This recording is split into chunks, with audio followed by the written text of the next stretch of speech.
स्वागत है आपका माय हिमाचल न्यूज में। हिमाचल प्रदेश तथा अन्य प्रमुख खबरों के लिए माय हिमाचल न्यूज चैनल को सब्सक्राइब कर लें, साथ में बेल आइकन को भी प्रेस कर दें ताकि हिमाचल की हर इन्फॉर्मेशन आपको मिलती रहे। तो सबसे पहले बात करेंगे हिमाचल के कोरोना अपडेट पे। तो हिमाचल में 6 और कोरोना संक्रमितों की मौत, विधायक समेत 318 नए पॉजिटिव मरीज। हिमाचल प्रदेश में शनिवार को 6 और कोरोना संक्रमितों की मौत हो गई है।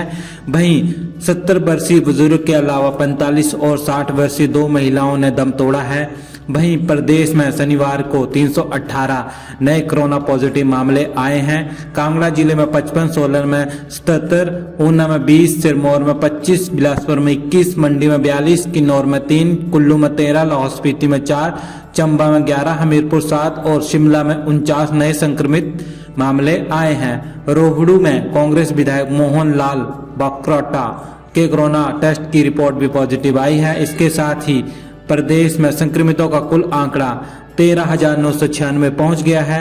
4,104 सक्रिय मामले हैं। अब तक 9,710 मरीज ठीक हो चुके हैं। शनिवार को 182 मरीज ठीक हो गए हैं। 160 से अधिक कोरोना संक्रमितों की अभी तक मौत हो चुकी है।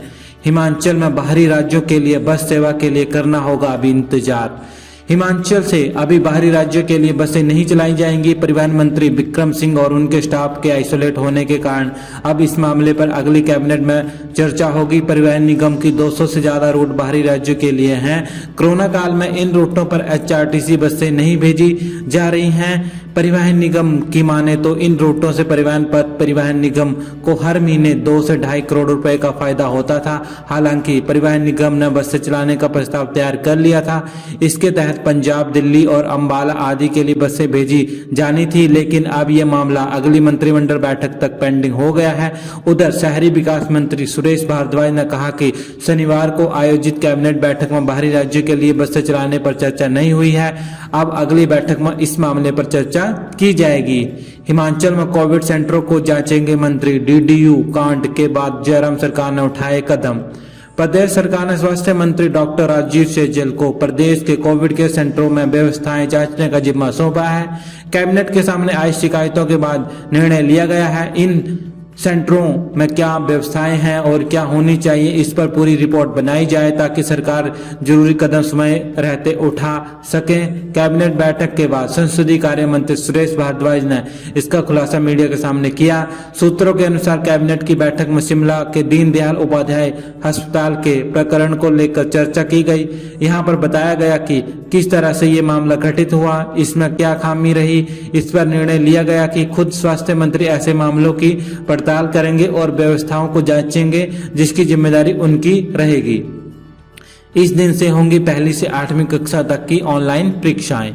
हिमाचल के सरकारी स्कूलों में 1ली से 8वीं कक्षा की फर्स्ट टर्म ऑनलाइन परीक्षाएं 1 अक्टूबर से होंगी। प्रारंभिक शिक्षा निदेशालय ने शनिवार को इस बाबत डेट शीट जारी कर दी है। 50 अंकों की परीक्षा के लिए प्रश्न पत्र व्हाट्सएप ग्रुप के माध्यम से भेजे जाएंगे। विद्यार्थियों को निर्धारित समय में परीक्षा पूरी कर उत्तर पुस्तिका को फोटो खींचकर व्हाट्सएप के माध्यम से ही शिक्षक को वापस भेजनी होगी। 1ली से 5वीं की परीक्षाएं 1 से 6 अक्टूबर तक चलेगी। 6ठी से 8वीं कक्षा की अंतिम पेपर 10 अक्टूबर को होगा। अब विद्यार्थियों को स्कूल आने के लिए शिक्षक से फोन पर लेना होगा समय। स्कूलों में शिक्षकों से गाइडेंस लेने के लिए आने वाले 9वीं से 12वीं कक्षा के विद्यार्थियों को अब स्कूल आने से पहले शिक्षकों से फोन पर समय लेना होगा। स्कूलों में भीड़ एकत्र होने से रोकने को उच्च शिक्षा निदेशालय ने ये नई व्यवस्था की है। दिए गए समय के अनुसार ही स्कूलों में रोजाना सिटिंग प्लान भी तैयार होगा। उच्च शिक्षा निदेशक डॉक्टर अमरजीत कुमार शर्मा ने बताया कि कोरोना संकट के बीच स्कूलों में बहुत अधिक संख्या में बच्चे एक साथ एकत्र न हो जाएं, इसके लिए विद्यार्थियों को स्कूल आने से पहले संबंधित शिक्षक से फोन पर संपर्क करने को कहा गया। संबंधित शिक्षक देखेंगे कितने बच्चों के फोन आए हैं, उस आधार पर अलग अलग समय में उन्हें आने को कहा जाएगा। इससे बच्चों को स्कूल में आकर शिक्षक को ढूंढने के लिए भी भटकना नहीं पड़ेगा। पुराने बीएड डिग्री धारकों को राहत देने के लिए रास्ता निकालने की तैयारी।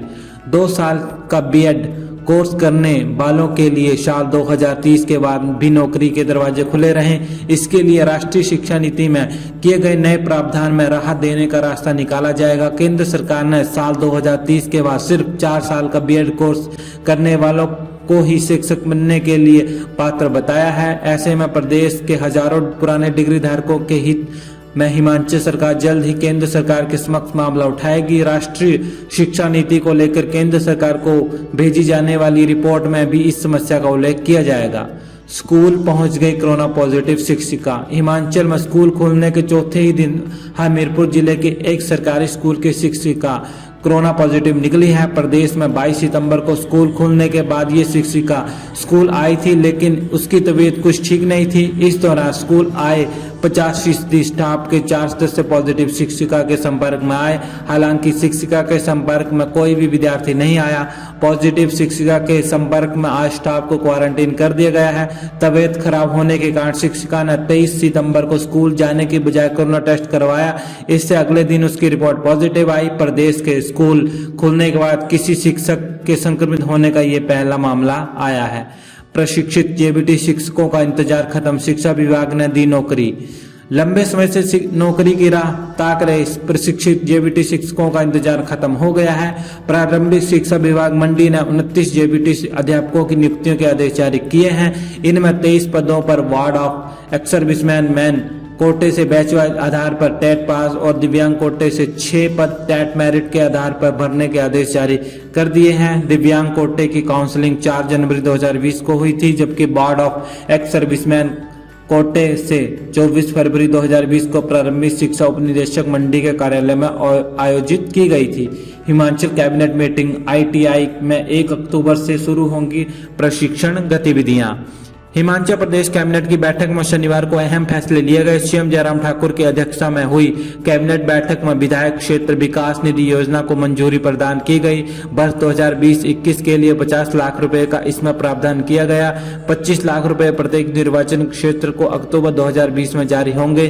25 लाख की दूसरी किस्त पंचायती राज संस्थाओं के चुनावों के बाद जारी होगी।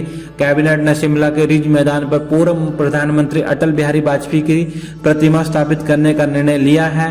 कैबिनेट ने 1 अक्टूबर 2020 से राज्य के औद्योगिक प्रशिक्षण संस्थानों में प्रशिक्षण गतिविधियों को फिर से शुरू करने के लिए अपनी मंजूरी दे दी है। कांगड़ा जिले में हिमानी चामुंडा रोपवे परियोजना के लोअर टर्मिनल पॉइंट के लिए भूमि के हस्ताक्षर के संबंध में राज्य सरकार और मंदिर न्यास चामुंडा के भी समझौता ज्ञापन के मसौदे को भी मंजूरी दे दी है। ज्वालामुखी में बनेगा हेलीपैड, प्रदेश सरकार ने बजट की पहली किस्त जारी कर दी है। ज्वालामुखी के सीमावर्ती पंचायत कथौग में हेलीपैड का निर्माण किया जा रहा है, जिसके लिए प्रदेश सरकार ने स्वीकृति प्रदान कर दी है और शीघ्र ही हेलीपैड का निर्माण कार्य शुरू हो जाएगा। स्थानीय विधायक और राज्य योजना बोर्ड के उपाध्यक्ष रमेश धवाला ने कहा कि प्रदेश सरकार ने इसके बजट की पहली किस्त जारी कर दी है और विद्युत विभाग के अधिकारियों को निर्देश दिए गए हैं कि वे इस मैदान के आसपास बिजली की तारों को हटाने का अभियान शुरू कर दें, ताकि शीघ्र ही हेलीपैड बनाने का कार्य शुरू किया जा सके।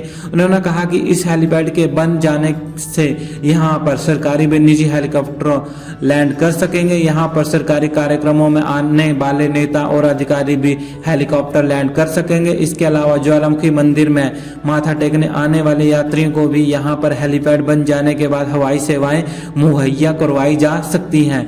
तो वीडियो को लाइक कर दीजिएगा, चैनल को सब्सक्राइब कर दीजिएगा। जय हिंद, जय भारत।